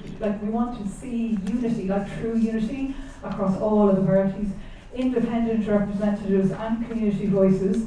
And we urge you to embrace the opportunity to unify around policy, vision and delivery, and please move away from personality-driven politics and instead build momentum around solutions that are evidence-based, community-focused, guided by a long-term responsibility for humanity, for society, and climate and the environment. And it's not a moment for the kind of fragmentation that we're seeing this evening, or in the last month. Unfortunately, it's a moment for alliance and finding new ways, please, of working together.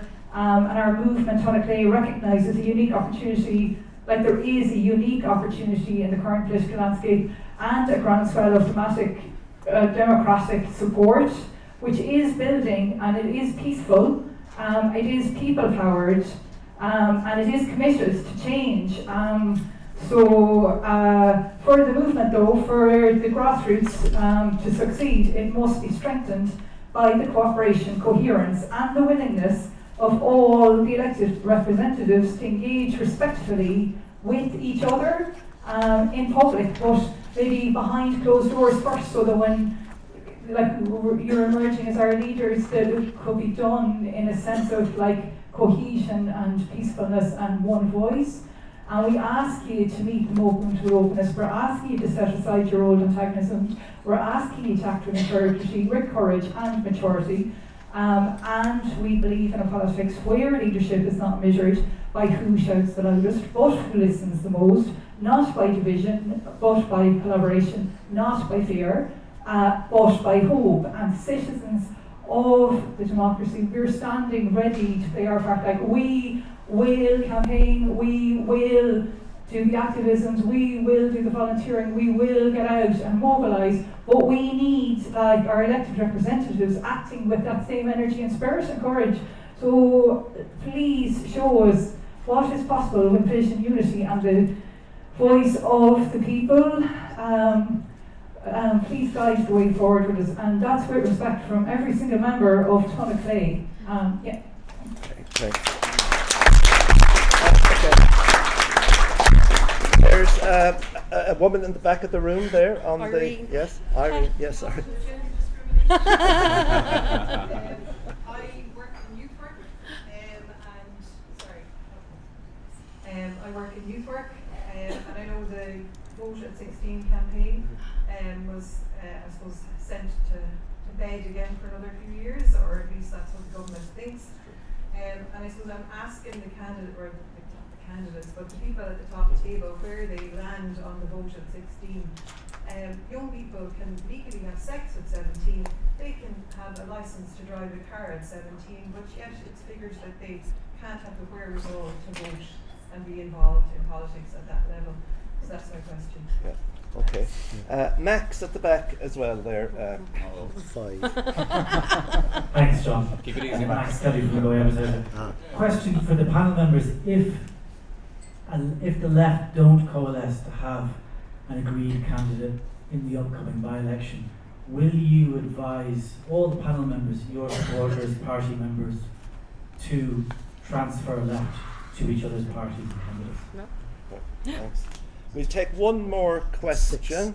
John, you were there. You've had your hand up since the beginning. Yes, yeah. So. just very briefly, the scale of the task ahead of us in Galway West, for instance, is now massive. With the by-election, the government are clearly determined to win, a government seat here.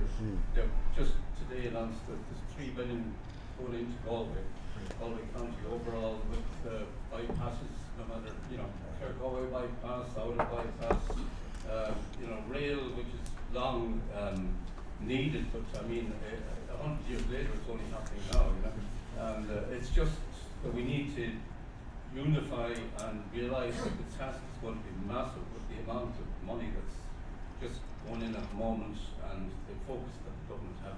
I don't know what's been allocated to Dublin Central. It'd be interesting to see that. Okay. Yeah. Thanks.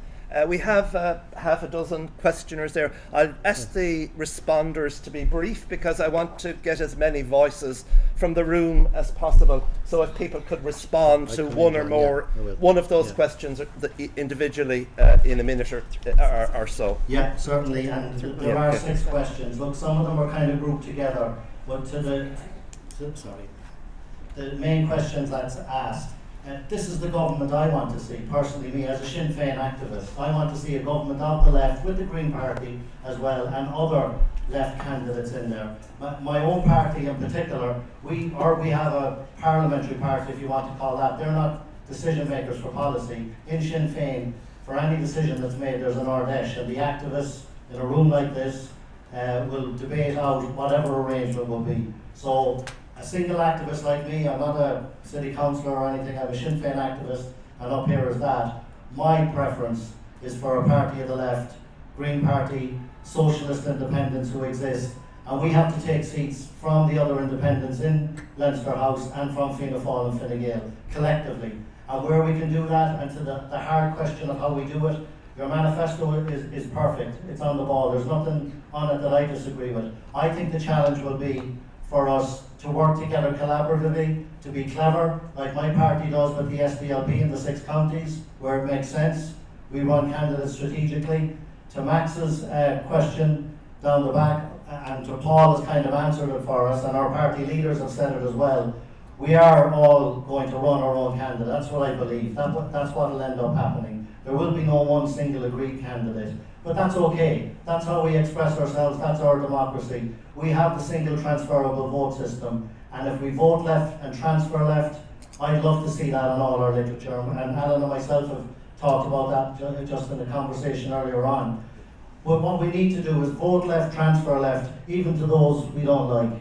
And we have a problem with it. And that's okay. We just have to, and you've heard some of the tensions we have, and that's good too. It's like a union meeting. We're going to have tensions between us, and that's fine. But we vote left, transfer left, and take it with a pinch of salt if you have to, but keep it in the progressive alliance, as I call it, and I think we can. Going left to policy, not personality. Exactly, and issue driven, like Paul alluded to as well. Okay. Do you want to respond, Helen? Thank you so much. To the question about the Labour Party, what I would say is just like the other left parties and everyone represented here, we don't want to grow the left for its own sake. We want to grow the left so that we can have a left-led government. It's a united front. And I know maybe we're not here to, it's always good. We all make mistakes. People make mistakes. Governments have made mistakes. But you learn from the mistakes. And what we know is that when you are the minority in a government, you're bound to make mistakes.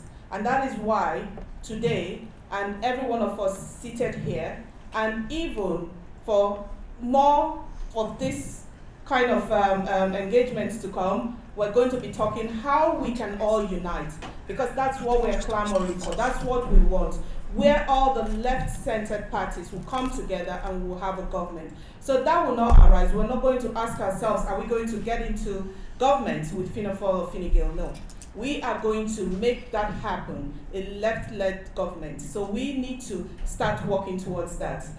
And regarding voting at the age of 16, I want to say, like last year we attended, you organized that in your school. It was a debate, and one of the issues that we came up with, or that the students asked, was around the voting age.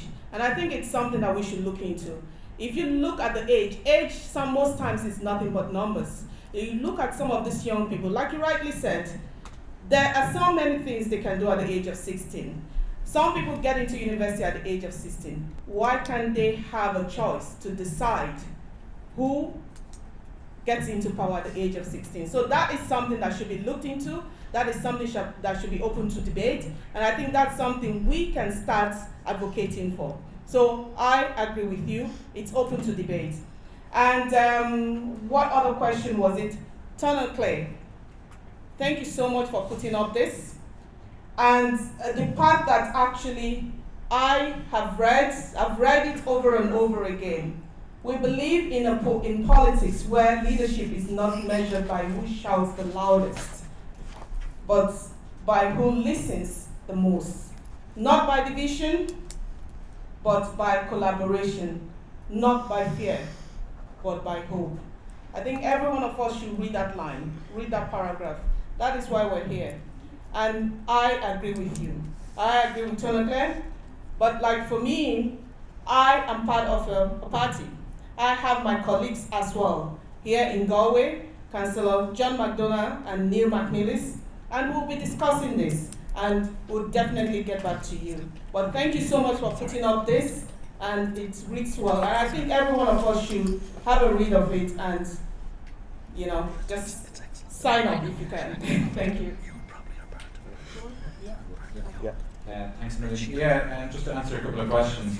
The yay or nay for Fianna Fáil and Fine Gael, and look, as a Social Democrat member, it's obviously going to be up to our parliamentary party, but I can tell you all right now, as a paid member of the party, I will absolutely vote no if a decision like that is put towards the membership. And from what I'm hearing, the grassroots in my party, that would never, ever happen. I cannot see it happening. So, Max, for transfer left, absolutely. I think it's the only way we're gonna do this.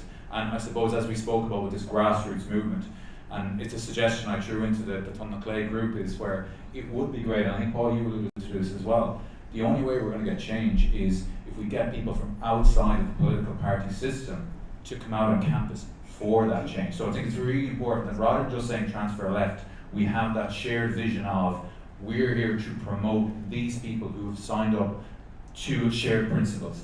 And we will do that if we see the leaders acting in a different way, and the activists will start rising. And we've all mobilised, but we need to see that shared vision and based on policy. Absolutely, and the one thing I'll say about that is these meetings are brilliant. We are going to have debates, we are going to have discussions, we are going to have disagreements.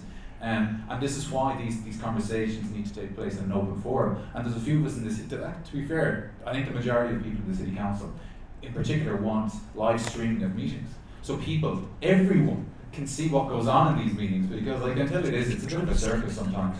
And there's what you hear and there's what you see. And sometimes they can be very different. Are the vote left, are they voting for under 16? As a teacher, I was the student council coordinator, and for the last 2 general election campaigns, we brought in, I would say, 7 or 8 of the main candidates into our school. We had 6 or 7 different schools who came in, and the students debated. They wrote the questions and they debated, and they held all these politicians to account. It was extraordinary. We've done it in the last 2 months. And for anyone to tell me now that the youth, that those who are 15 and 16 aren't involved, interested in politics, wow, you walk into any secondary school, you walk into the Corlin and No youth group, you walk into any primary school even, the energy is infectious. And of course it's always like, oh, they won't vote. Well, only 40% of people vote in the local election. So if only 40% of 16-year-olds vote, well, so be it. That's not a problem. I think that's it. Yeah. Yeah, quickly, votes at 16, yes, 100%. Compliments to another party. Aidan Farrelly of Stockdowns brought forward a very good bill. Sorry, I did it for you. It's a show. And we support it. No coalition with Fianna Fáil, Fine Gael. Yes, you have our guarantee. We're definitely not going into coalition with Fianna Fáil, Fine Gael. Transfer Pact, yes. The one extra thing I'd say that in terms of Galway West in people for profit, and we need to discuss it further, we need to see who an independent candidate would be, but we're certainly open to not standing in order to support a candidate when emerges from the kind of Connolly movement who stands like broadly in line with the sort of things we're talking about tonight. But in any case, there should be a transfer pact amongst then whatever left parties do stand. And then just finally, yeah, I think this is great from Tom McClay. I think what was the main point I was going to make? Can't remember. But the one nitpicky thing I was going to say, which isn't actually nitpicking with anything that's in the text of the letter, is just like I don't think, and like this is the thing we can disagree respectfully on or whatever. I don't think there is fragmentation up here today. There's disagreement. Like, and I don't think you're going to get to us. I think if we set the bar at being we need one voice from the parties, that isn't the bar we're going to reach because the parties are different. It isn't like a presidential election campaign where there's one person, we all get to unify around them. Like, I think we should need to accept that there's going to be different perspectives and normalise that. And exactly as the letter says, engage respectfully with each other and with the public. And like part of the process to get into something close to one voice, as in a common shared platform, and people are free to go beyond that platform and like say things outside of that platform or whatever, but a common shared platform will be this process of open dialogue, of debate, of discussion, and like I think that's all like good, you know, that's part of how we're going to get there. And like, you know, because it's one thing to get everybody to sign up to say, you know, we all agree with progressive values or whatever, but like, then when you get into the details of that, does that mean increasing the property tax or decreasing the property tax? There's disagreements. That's real. We can't just make that go away by saying, well, we all agree with progressive values, because at some stage you need to at least have those differences, and then perhaps say, well, you know, the broad principles of this transfer pact isn't going to include something, and there's going to be, and people are going to have to choose within. There's some parties that are saying we're getting rid of the property tax, other parties are in favour of increasing the property tax. Like, that is a reality that we aren't going to be able to wish away, but instead need to like engage with it and then find ways of working together despite those things, while continuing to have debate and try and like, you know, get to as much possible unity as we can and leave it there. Thanks. Eibhlín, your question, I'm back. Did somebody have a question specifically for me? If not, the only one that stands out for me is with regard to the youth vote. I was born in Galway to a single parent, but then I moved back to Achill with them as a child. I grew up in a very political household. I grew up with a granduncle who was a minister for the Gaeltacht for Fianna Fáil. My own grandfather, I only found out at the weekend, he was involved in setting up Clan na Public down in Achill, which had very strong social democratic values. This is again something that I only found out when I moved back to Galway as a teenager.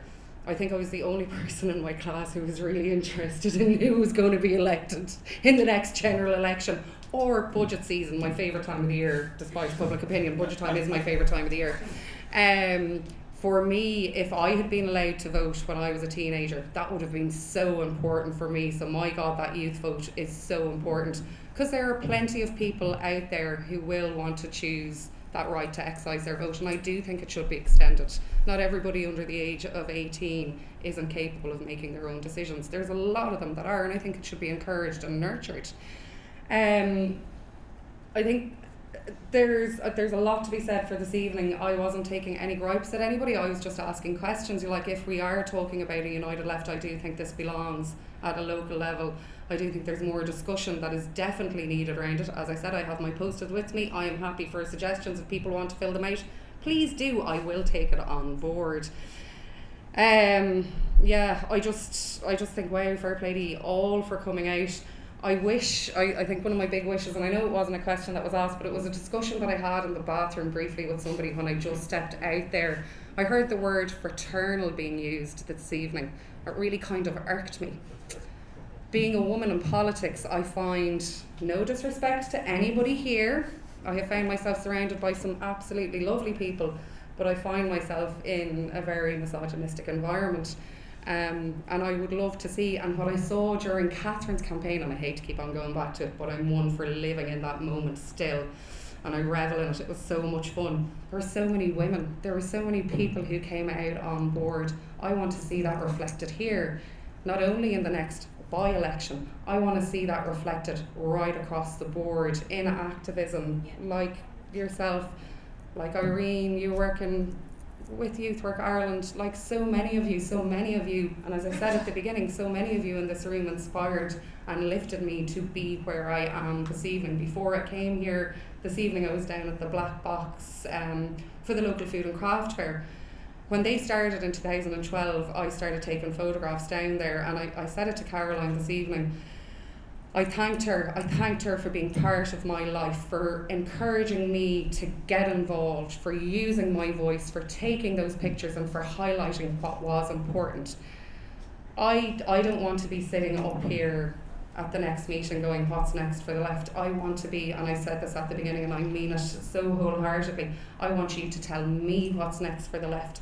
I want to use my voice to raise your voices just like you did in the last campaign. I want this to continue in a way like we've never seen before. I'm such an optimistic person. I even went up to Dublin and asked the different parties, apart from Sinn Féin, because I couldn't get hold of them, they were busy, but Mark is sitting beside me, could they get behind a united left candidate? Put your money where your mouth is, continue this change, continue this movement in the way that it was set out. Put the party politics aside, continue it for another cycle. I am pleading with you, ask everybody, continue it. This movement isn't over. As far as I'm concerned, we're just in the beginning of it, we're just in the crest of a wave, and we can continue this if we all continue to work together, listen together, and share those difference of opinions, Paul, and I'm so glad that you said it. That is so important. Some of these conversations, this isn't about a clash, it isn't about a snipe. It's about putting the conversations out there, thinking about it. You're not always going to agree with somebody. I don't necessarily agree with everybody, but you know what? I'm willing to listen, I'm willing to adapt, and I'm willing to learn. And I think that's what we all need to continue to do. So I'm sorry if I didn't answer everybody's questions, but that's all that I want to say. Thank you.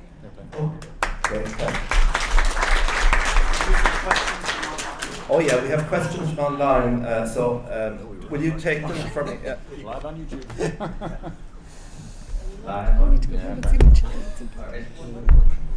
We had a question from, let's see, Catherine. Have the part and not the we don't know. So it says, have the parties started mobilizing discussions yet? I guess in between parties there. And how do you envisage power sharing working practically? So that was one, and then another question by Killian in regard to why isn't there a big focus on having a democratic local government in Ireland these seem to be the only democratic country without a democratic executive. So, you know, I guess looking at like our council CEOs and stuff, like, is there opinions on how we can improve that? Yeah. So that's from there. Yeah. Maybe if I have the mic, maybe I could do a quick question since I have it. Yeah. So mine is kind of more towards, I guess, the floor, but it's just kind of talking about, kind of bringing up my thoughts on, you know, what a transfer pact can mean. Yeah, obviously, like, I doubt that, you know, like Paul was saying, like, we're open in PPP to possibly support another candidate instead of standing our own. Obviously, we need to decide that still locally as a brand, but it's an option we're doing. But we don't expect that, like, you know, we might, you know, stand our own candidate. But what does a transfer pact look like? And for us, it's very, very clear. It has to have red lines. It can't be like past elections in which it's like, well, just transfer to the left, but because what that doesn't do, and I think we had folks say here before, it doesn't give a clear alternative to voters or people like what they're actually voting for. Like we're very lucky, I think, to have the preferential voting, being able to transfer. And so what that gives is a lot of party and options because we can vote for the closest aligning to our ideological. Like I grew up in the States, I didn't have that. It's a very broken system not being able to vote for who you actually care for. So I think we're very lucky in that regard, but what that means is that we have a lot of options to go with. So, but we can't go back to the situation that we've had in the past where the option that we think we're voting for, which is left, doesn't end up happening. So we do need those clear answers. I think saying like we won't prop up Fine Gael for the fall is really important, but also having the kind of red lines of agreed platforms. Anyway, so I'll just leave it. Yeah. What I propose to do now, we want to finish this within the 2 hours, isn't that right? Yeah. So that would take us up to about coming up to 1:45. So what I'm going to do now is to just take question after question and then we'll come to all of the speakers for their final questions. So this man here had his hand up very early. I see, yes, we'll just keep going until the clock runs out. Yeah. Okay. Okay. I think it's fair to say that the left generally does better on big ideas, neutrality, healthcare, climate action, etc., and it struggles much more on local issues and on a local level. So without getting into inter-party dynamics on the city council, how do parties and people on the left approach local politics, and particularly in 5 years' time, to increase the vote at local level so we can get left control of councils up and down the country? Okay, thanks. So, okay. I'll try to keep it brief. My name is Maxi Bahal. I'm representing Guano, which is a housing grassroots activism group from Connemara. We've been on the road for 2 years now. We have a very simple platform, one that would be used to build public housing on public land and make serviceable sites for people to stay within their communities. The second, that the Gaeltacht planning guidelines, which have been promised for well over 5 years, be published immediately. And thirdly, that the Minister for the Gaeltacht would use the powers that he already has since the Gaeltacht Housing Act of 2001 to provide assistance for people to build and to buy in their own communities. I suppose if I want to pose this as a question, it would be to the panel, are you with us? And I suppose I would like to make reference to the political context in which we find ourselves now. We've managed to spread this message and this platform to the 7 other major Gaeltacht areas in the country and managed to put it on the agenda for the last general election. By the way, Sunday will mark a year's anniversary on the last general election, and we should all keep that in mind, especially in the fact that the government parties acquiesced to one of our demands, is that the would have that power or a role in housing. However, what we have seen is in the last budget, not a single penny extra for this, and in this housing plan with all its bells and whistles and everything else like that, the same vague promises. In the political context that we find ourselves now, within the next 6 months there will be a by-election. That should be a referendum on the previous programme for government, and when we're running here in Galway, lest we forget that quite a sizable amount of votes that Catherine Connolly, number one votes that she got were out in Connemara. So out of the 5,400 or what have you, and there were 1,770 number one votes for Catherine. Catherine listened to us, Catherine spoke to us. Catherine spoke to us in our own language, and whomever you decide to run in your campaign, if they can't speak Irish, please make sure you've got Irish-speaking canvassers. Please make sure that your literature is at least bilingual and correct. Okay, we all have red pens, and even if the internet is shit. And when it comes to debates, that you can put in a representative who speaks on your behalf. Those things are important. We saw the importance that people placed on the value of the Irish language in the presidential debate. Housing is an issue for everyone. It's only in the Gaeltacht where it represents an existential threat to a community, to a culture, and to a language. And that's why we've been campaigning so hard. I am campaigning in the hope that if they want to, that my children can live in the community in which they grew up. Right now at the moment, they're turning the Gaeltacht into a tourist resort. And that's absolutely unacceptable. And I believe that any question about housing should involve the Gaeltacht. Any question about the Irish language has to involve housing. Just a brief reference to the by-election, as well as I was looking over the numbers and the counts in the different centres. In some of the places, Catherine topped the poll, even in Caparua, where we had a lot of tensions, where some IPAS candidates or applicants were going in to stay in the local hotel. Even still, within a year and a half, with her positive campaign, that she managed to bring people around. And I'm reminded of the, I'm going to butcher it, but the quote from Fred Hampton from the Black Panthers in America, when he's talking about fighting fire with fire. You don't fight fire with fire, you fight fire with water. And you don't fight, and you fight racism with solidarity. Catherine offered a positive vision of native culture and of our native language, and let us reclaim that. As it had been misappropriated by some of those on the far right.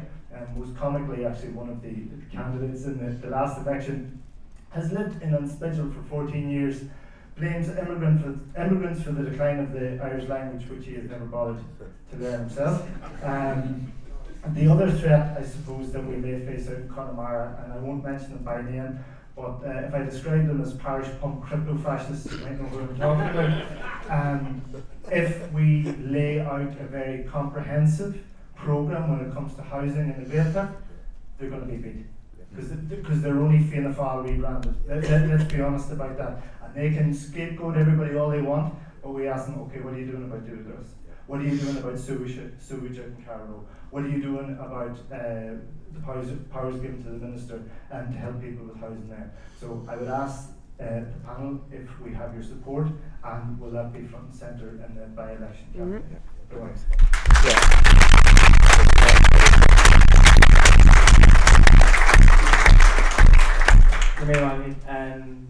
So I'm a university student from County Meath, but I live out here now, and one thing that is incredibly lacking in Galway is student housing. It wouldn't be wrong to describe it as Hunger Games when it comes to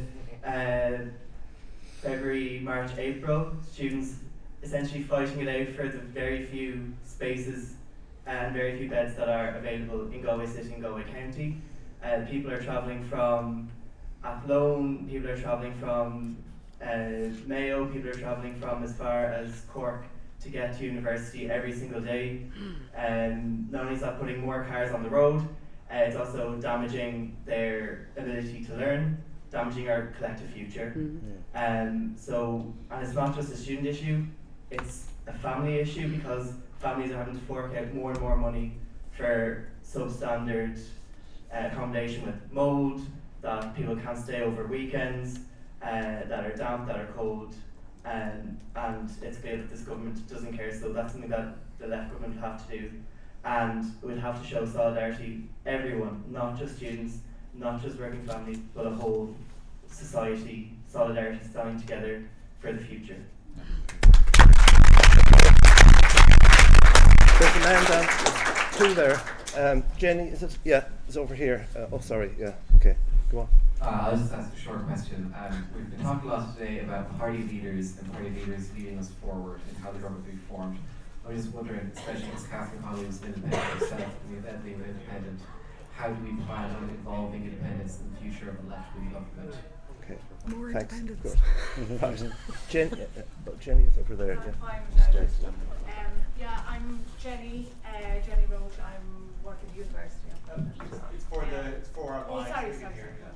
Yeah, I work at the University of Galway, and I'm part of the Catholic Anti-Genocide Coalition that John, you mentioned, with a movement kick-started by our recently departed friend Margaret Darcy. I'll give him back her honorary doctorate that Lelia Doolan continued, and today we saw 3 people refuse the honour on grounds of conscience because the University of Galway is in contravention of its international law obligations.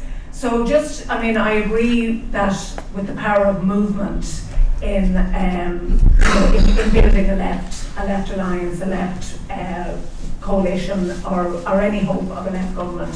So I think for a by-election particularly, it would be useful to look at how the individual movements that fuel the same value system that underpin a left alliance can be focused at local level. And obviously the left are unified around the issue of Palestine solidarity and the Zionist project, essentially. So I think if we can look at how we can focus those movements and those issues that we're allied on at local level.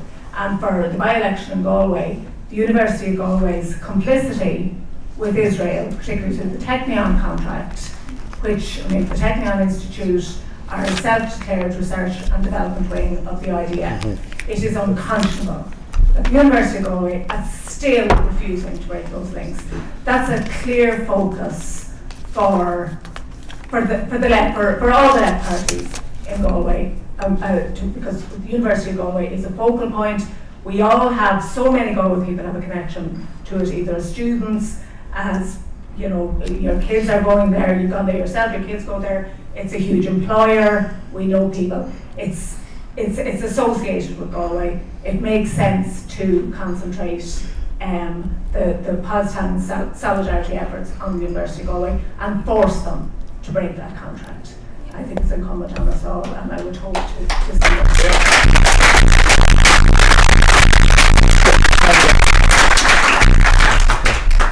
So we can only take out, say, 2 more people at the most, so the next 2 people are it, unfortunately.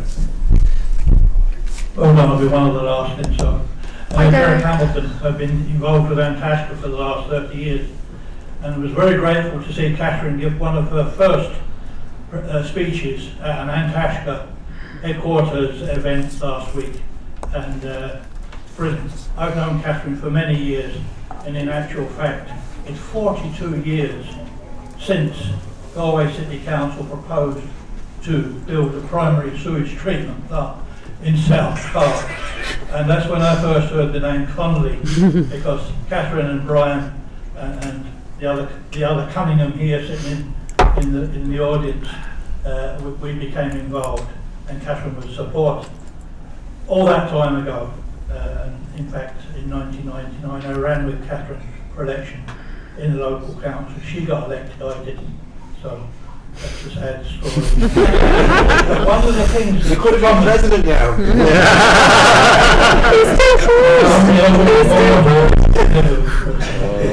So anyway, the accent would have counted. But anyway, housing has been a big issue mentioned lots of times. this evening. One of the big issues about housing in Galway, which is still current, and we're still talking about wastewater treatment, is infrastructure. And at the moment, Galway City Council and any developer that wants to build a large housing development is going to have trouble because the infrastructure is not there. The wastewater, the water network, despite having Mutton Island built, and it started operating in 2004, it's almost at its limit now in terms of the capacity to deal with Galway's growth. And I'm not one of those people that are opposed to growth. We all want to see the city grow. We all want people in Galway to be housed. And until we deal with that problem of how to deal with wastewater and the network that hasn't been upgraded, we've got a new treatment plant, or relatively new, which is nearing the end of its life, but the network that supplies or sources sewage from Oranmore, from Barna, from lots of places outside the city where it's tankered in, sewage sludge is tankered in and poured into a pumping station to be treated in Mutton Island. It's an issue that's going to cause tremendous problems with the ability of the city council and developers as well, private developers, mustn't leave them out because they're the people that build houses. And until we get that problem resolved, now you've seen the National Development Plan, the upgrade to it this week. It's not mentioned. There's a billion for transport for the ring road. There's another billion for bus upgrades, which is good.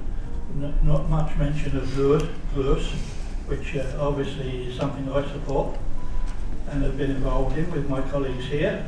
So bear in mind, anybody that's going for election, and you see the left, always will bring the issue of infrastructure and housing, and of course health. I'm a former health worker myself many years ago, trained as an operating theatre technician. So I understand, my daughter working in the hospital, my wife is a nurse, I'm surrounded by nurses. So health is a big issue for me. All of these issues are very important, but the very basic one is to get the infrastructure so that housing can be built, so that people can live. Thanks very much. Thanks, Jerry.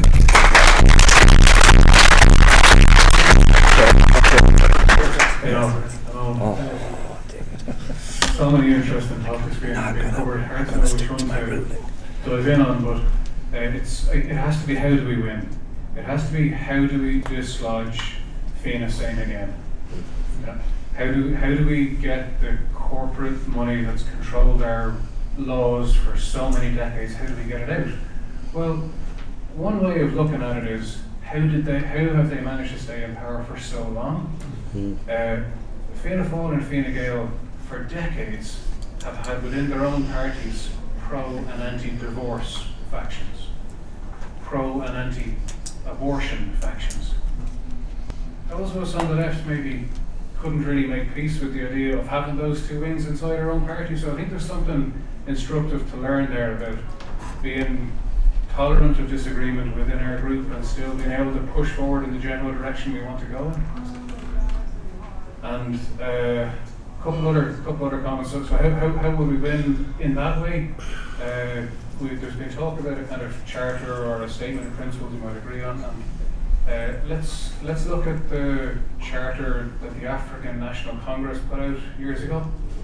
There's a really good story told about it in Naomi Klein's book, Shock Doctrine. You know, this charter was up in all over South Africa, and it was something people could really get together around.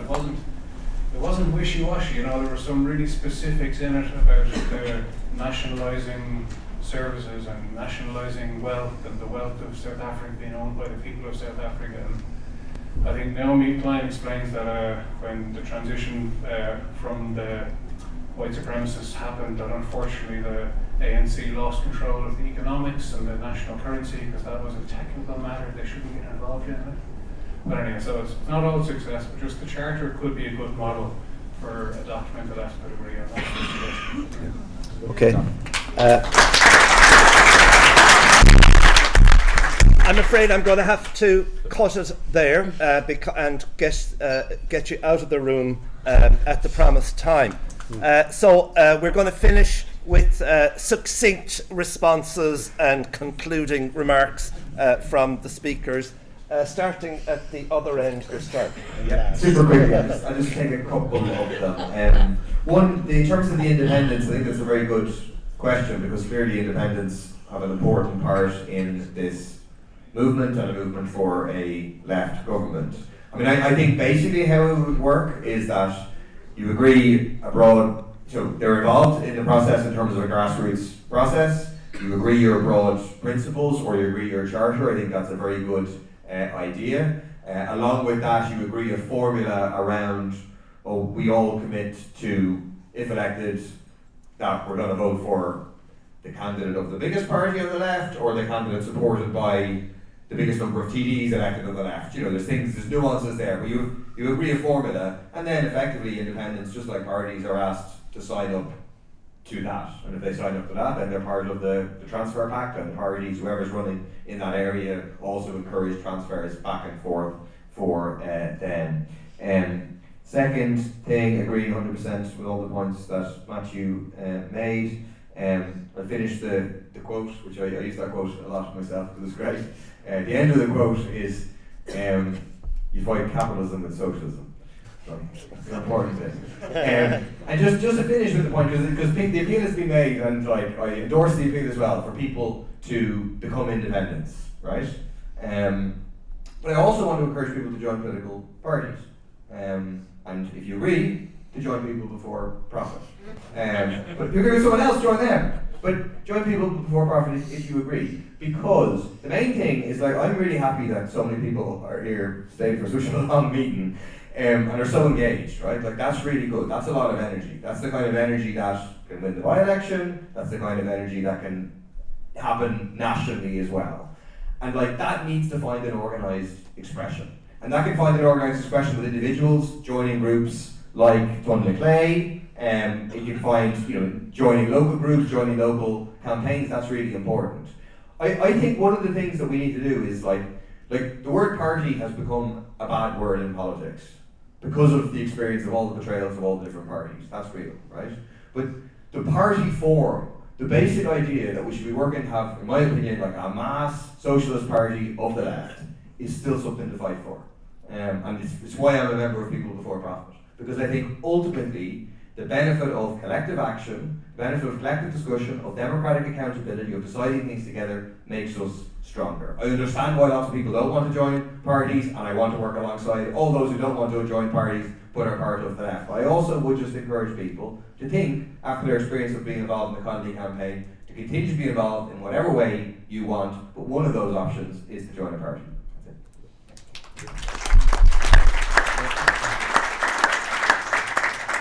I don't really have a closing statement as such, fair play quality. Set the standards now. But I've really enjoyed the night, I've really enjoyed the discussion, and really what I want to see is kind of more of this kind of people power, having dialogue, constructive, critical dialogue and debates amongst ourselves. I think it's brilliant. And look, obviously in the next couple of months things are going to change, the candidates are going to emerge, and maybe the next time we have this, it won't be necessarily us sitting here, but it will be the candidates who are running. But really what we need to see is a little bit more openness, not just between ourselves, but also kind of unmasking and kind of peeling back the layers of actually how our local authority works and how our national government works. I mean, it doesn't amaze me at all, but a lot of people don't know what I do. You ask me like 2 years ago, or for me to ask a councillor, like, what do you do?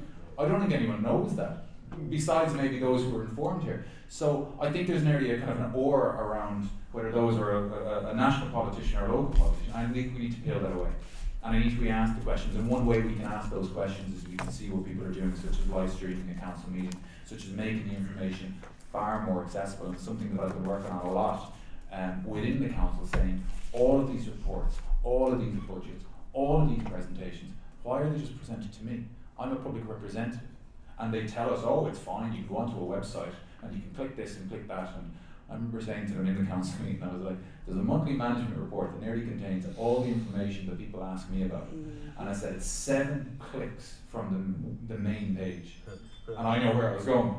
So it's just, and whether it's social media or websites or getting us involved, it's information. I think when you share information and you as I said, you open the discussions, you unmask the meetings and you give people the information, I think it can't but help.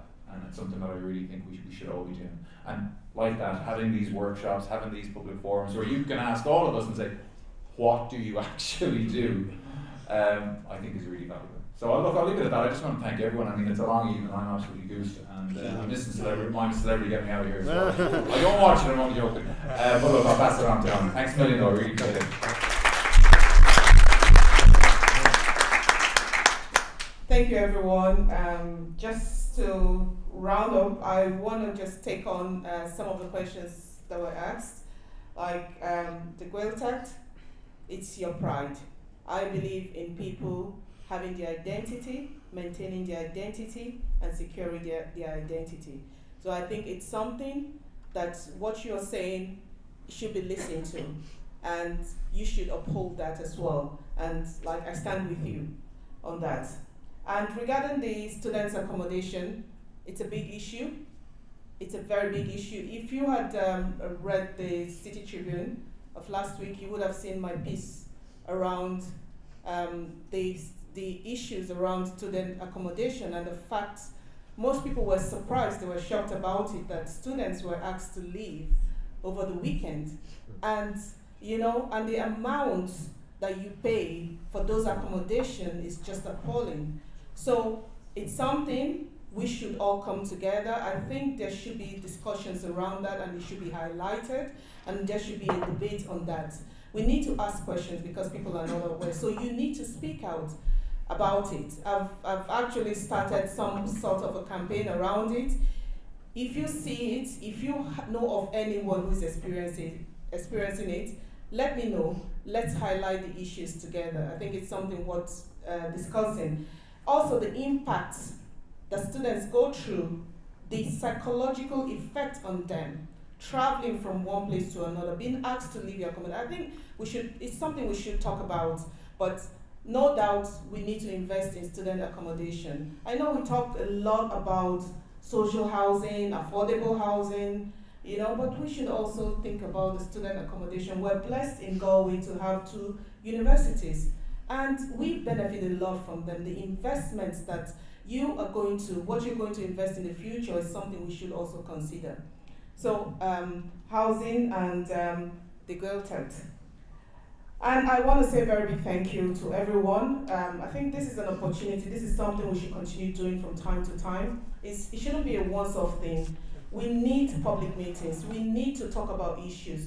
And one thing as well, I still go back, it takes every one of us to make this work. I can't have the solution to problems, to issues. It takes every one of us together to identify, to come with our own opinion, our own ideas about issues. And that's how we can make it work. So we're doing this, we should continue doing this, and we'll work to achieve it.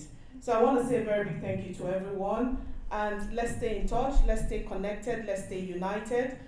What's next for the left? We want to be in government the next time. So we should work together. We should not be divided, we should be united, and we should have one voice. Like rightly said, we have our own differences, different policies, but we also have commonalities, and that's why we're like-minded. And I want to say again, before going into politics, I actually don't see myself as a politician. I call myself a community activist. And that's who I am, because I believe in the community development principles of inclusion, of bottom-top approach, of making sure that everybody have a voice. And that is why, but I've asked a lot of questions, and I believe in people taking ownership in what they do. If you're not informed, if you don't know, how do you participate? So we need a lot of us, we need to convey that message. And I will say to you, ask the questions. Go out. You can actually attend the council meetings. You can participate in it. Just ask anyone, can I come into the chambers? Can I be a part of this? And you'll be allowed to. It's a public meeting. So please ask, engage with us, and together we'll make this work. Thank you so much.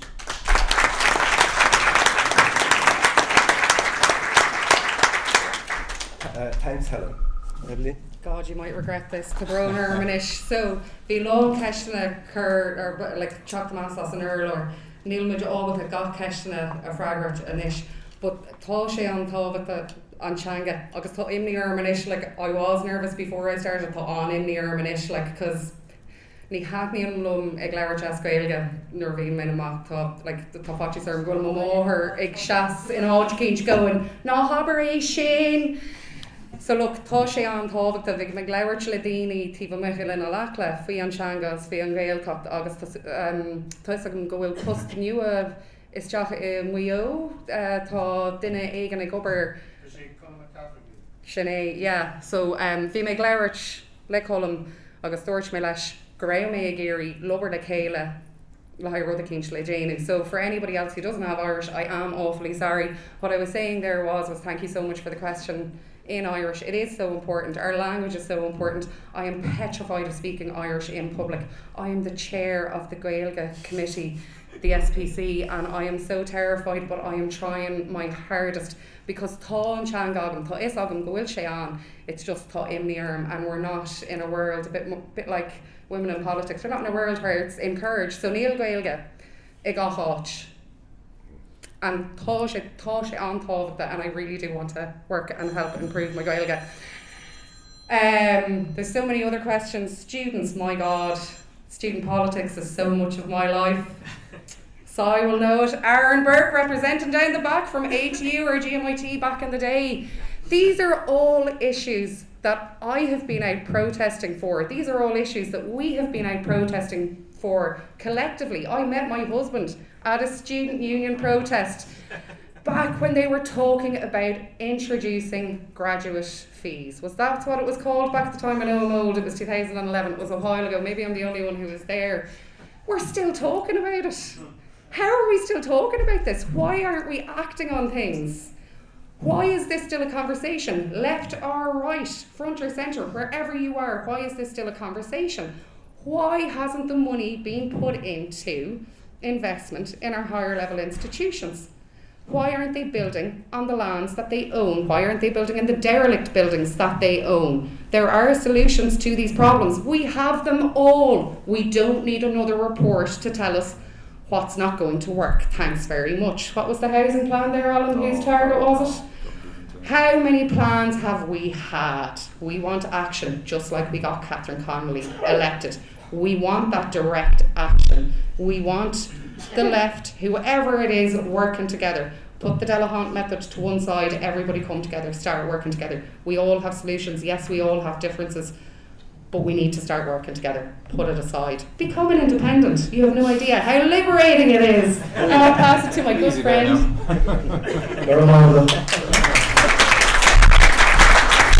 I'm the last speaker, so I will be brief. So, Gurmar moved up Dina Galea and his house, Moron, Shimmer, Fadekal, and Sean Luck. It's terrific to see this turnout and to see as many are here tonight. I didn't answer the question about the 16-year-olds. Yes, I'm for it. So I had forgotten to answer that earlier and I made a note for myself. On the Udros question from Matthew, absolutely. I'm 100% with everything you said. You spoke so well on your issues there, and I would endorse everything that you said so eloquently and so well. On the student housing, we need to build direct student housing. Not the real estate investment trust, private stuff we're seeing all across Galway, which gives a tax break to the investors who come in and build it on sites where they should be building homes. The university and the technological university need to build their own housing on site and provide it as is a model that's been done in the past.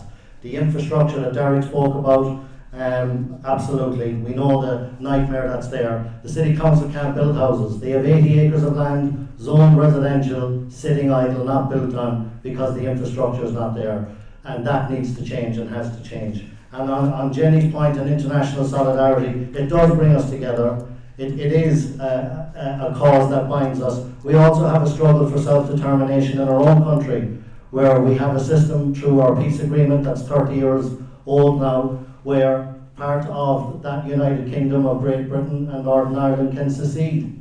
It's the only peace agreement on this planet where a sovereign nation can have one of its constituent parts secede. We have that as our mechanism, and we don't want them, and it's coming. It's coming. We have Michelle O'Neill as First Minister. We would never have thought we've seen that before. But just as Catherine Connolly spoke about it in her campaign, we have an opportunity, not just in this by-election, but in our society over the next decade or two, to create a new republic that will, we don't want the 6 join the 26 and repeating what we have over and again. We want to create something new. It's an opportunity to write a new constitution, a new republic of equals, and that the energy in this room is part of that excitement. We are just one constituent part. Catherine's campaign, powerful as it was, is one constituent part of that change that's happening across our island. I'm excited to be part of it. The victory is in us having this meeting at all, with so many in this room for so long tonight. It's the solidarity amongst this group here. We know each other, we do talk with each other, and that has to continue into the future. And how we bring the individuals in, we stand together in solidarity, like people will coalesce, and I believe we have begun the pathway to that, and it's to keep it up and continue it.